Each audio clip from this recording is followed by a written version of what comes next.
इसलिए आज के संदर्भ में जितनी भी बातें मैं कहता रहा हूं, जानबूझ करके मैं इंटेंशनली उन किताबों का रेफरेंस दे रहा हूं जिनका संघ से, विश्व हिंदू परिषद से, बीजेपी से, हिंदू जागरण मंच से और तमाम वो बौद्ध लोग जो राष्ट्रवाद की बात करते हैं, दूर दूर का नाता नहीं है, दूर दूर का नाता नहीं है।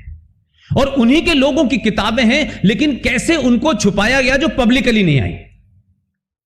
मैं कुछ किताबों को आपके सामने रखूंगा ताकि आप नोट कर लें उनको, ताकि जब भी कोई महान सेकुलर इंटेलेक्चुअल आपको ज्ञान देना बघार शुरू करे तो आप उन्हीं के बड़े लोगों की, इंटेलेक्चुअल्स की किताब लिखें, उसका पेज नंबर भी बता दें कि भाई ये हमने नहीं लिखी, इन्होंने लिखी है, ये सच है या गलत है। एक किताब है, उसके परिवार के लोग जीवित हैं, उस किताब का नाम है India from Curzon to Nehru and after. इस किताब को उस वक्त के 1969 में यह किताब छपी है। इस किताब के राइटर का नाम है दुर्गा दास, जिनके साहबजादे बाद में दार्जिलिंग से मेंबर ऑफ पार्लियामेंट बने और उनकी बेटी आज भी पत्रकार है, दिल्ली में है। यह किताब मार्केट में नहीं अवेलेबल थी, तो जिनके पास राइट थे वो हमारी दोस्त हैं, सीनियर जर्नलिस्ट रह चुकी है। मैंने इतना बोला पूरे मार्केट में कि उन्होंने अपने पब्लिशर से कहा कि इसकी रीप्रिंटिंग करिए।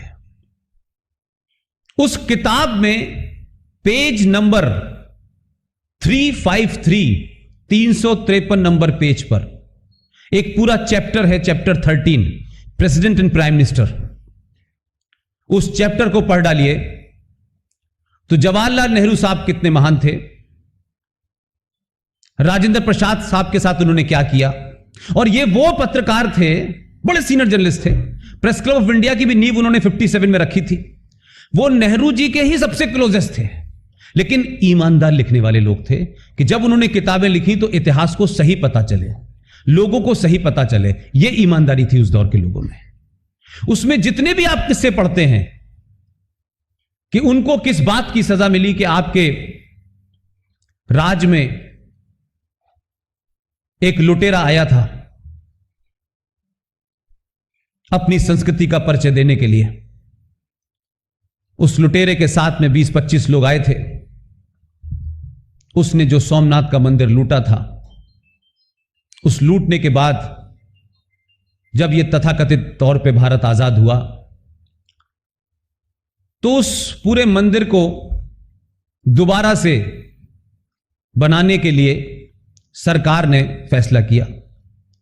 उस प्रोग्राम में जब वो मंदिर बन गया तो भारत के राष्ट्रपति डॉक्टर राजेंद्र प्रसाद उसमें जाना चाहते थे।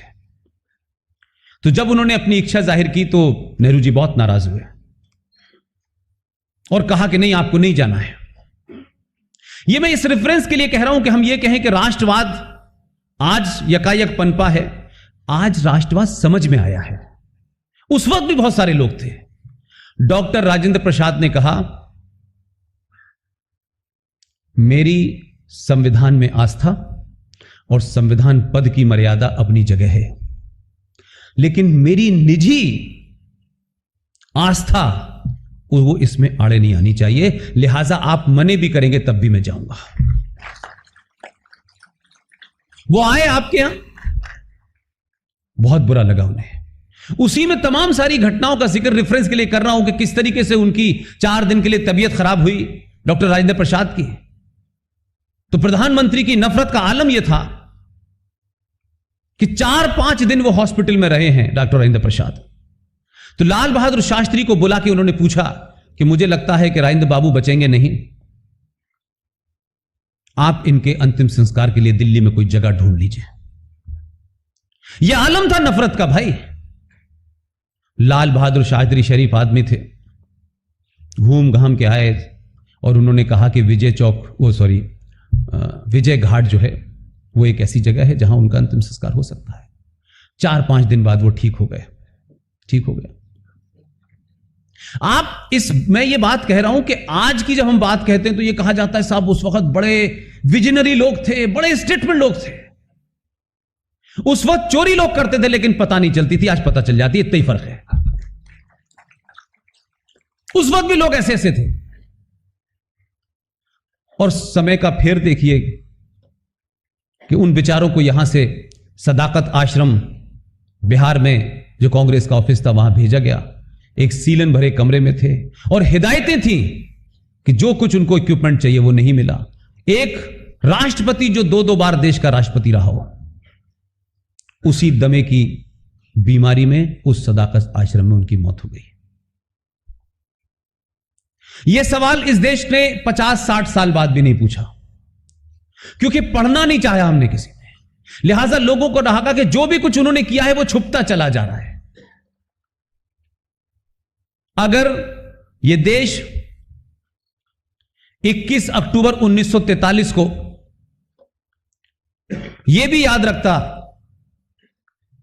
कि एक शख्स, ये जो तथाकथित कांग्रेस की जो मीटिंगें हुआ करती थी आजादी को लेकर के, इससे नाराज होकर के विदेश चला गया और वहां से एक सेना बनाई, 46,000 सेना में लोग थे इंडियन नेशनल आर्मी में, और मोयान से लेके पूरा जो आपका नॉर्थ ईस्ट का मणिपुर का इलाका है, उस पूरे इलाके पे उसका कब्जा था। उसने भारत की आजादी की घोषणा की, करेंसी भी जारी की, बैंक भी था, लेकिन शौकत मलिक साहब जो उसकी फौज के कमांडर थे, उनको उन्होंने हिदायत दी, इंस्ट्रक्शन दिया कि आप दिल्ली जाएं और वो जो फेमस गाना है, सॉन्ग है, कदम कदम बढ़ाए जा, इसके साथ आप लाल किले जाएं और इस झंडे को फहराएं। लेकिन इसमें एक तथ्य है जो बातचीत में लोग नहीं बताते हैं। जब उन्होंने यह घोषणा की आजादी की भारत की, तो दुनिया के 11 देशों ने, जिसमें यूएसएसआर भी शामिल था, भारत को रिकॉग्नाइज करा था, मान्यता दी थी उस आजादी को। लेकिन 21 अक्टूबर से लेकर के 1943 ऐसा क्या हुआ कि 47 आते आते वो आदमी गायब हो गया। अब इस पे चर्चा नहीं हुई। वो बीमार नहीं थे, कोई और प्रॉब्लम उनको थी नहीं, उनको धरती निगल गई, आसमान खा गया, पूछा नहीं किसी ने। लेकिन जो पाप आपने किया था वो कभी छुपता नहीं है, चाहे 100 साल के बाद आए, वो पाप निकला बाहर। ये कुछ बातें मैं रेफरेंस में कह के आऊंगा। ये जो आपने 35 या 370 का दाह संस्कार किया है, इसके ऊपर भी फूल माला चढ़ाऊंगा मैं।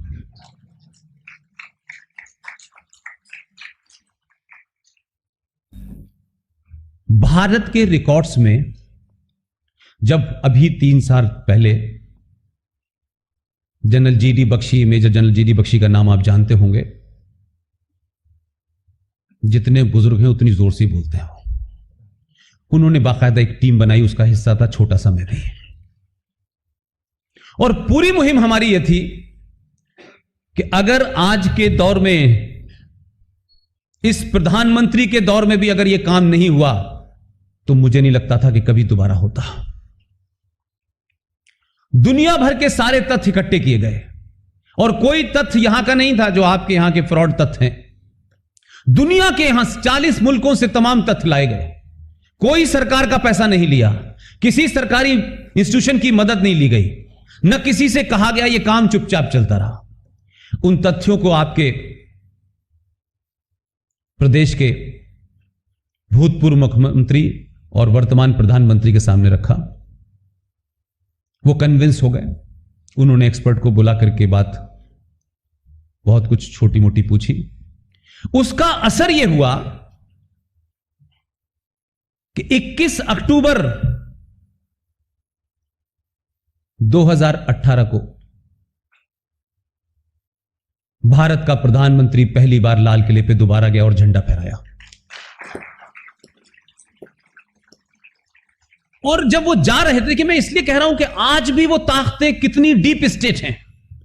मैं अगर ये बात कहूं तो हो सकता है कि आपको उस पर बहुत यकीन न हो, लेकिन भारत का प्रधानमंत्री शपथ लेके प्रधानमंत्री बना है, और एक प्रधानमंत्री जब कोई बात कहता है तो उसके पीछे तथ्य होते हैं।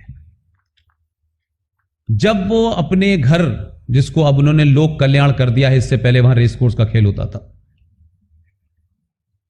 वहां से निकल के लाल किले तक जा रहे थे, जाते जाते बीच में उन्होंने एक ट्वीट किया। देखिए, बात बहुत छोटी छोटी होती है, लेकिन इतिहास में उसकी कितनी महत्वता होती है, इसको समझने की बात है। वहां से कार में बैठे और लाल किले तक पहुंचते पहुंचते कि उनका ट्वीट आया। उसमें क्या लिखा हुआ था? यह भारत का प्रधानमंत्री कह रहा है, कोई छोटा मोटा आदमी नहीं कह रहा। उन्होंने उस ट्वीट में कहा कि मैं झंडा फहराने जा रहा हूं, लेकिन मुझे मालूम है लोग मेरे बाल नोच लेंगे। आप सोचिए कि वो ताकतें कितनी गहरी उनकी जड़ें हैं कि आपका प्रधानमंत्री जानता था कि उनको यह शब्द इस्तेमाल किया कि लोग मेरे बाल नोच लेंगे, लेकिन झंडा फहराया, बाल तो नहीं नोच पाए। और उसके बाद में उसी लाल किले के अंदर सुभाष चंद्र बोस का दुनिया का सबसे बेहतरीन म्यूजियम भी बनवा दिया उन्होंने।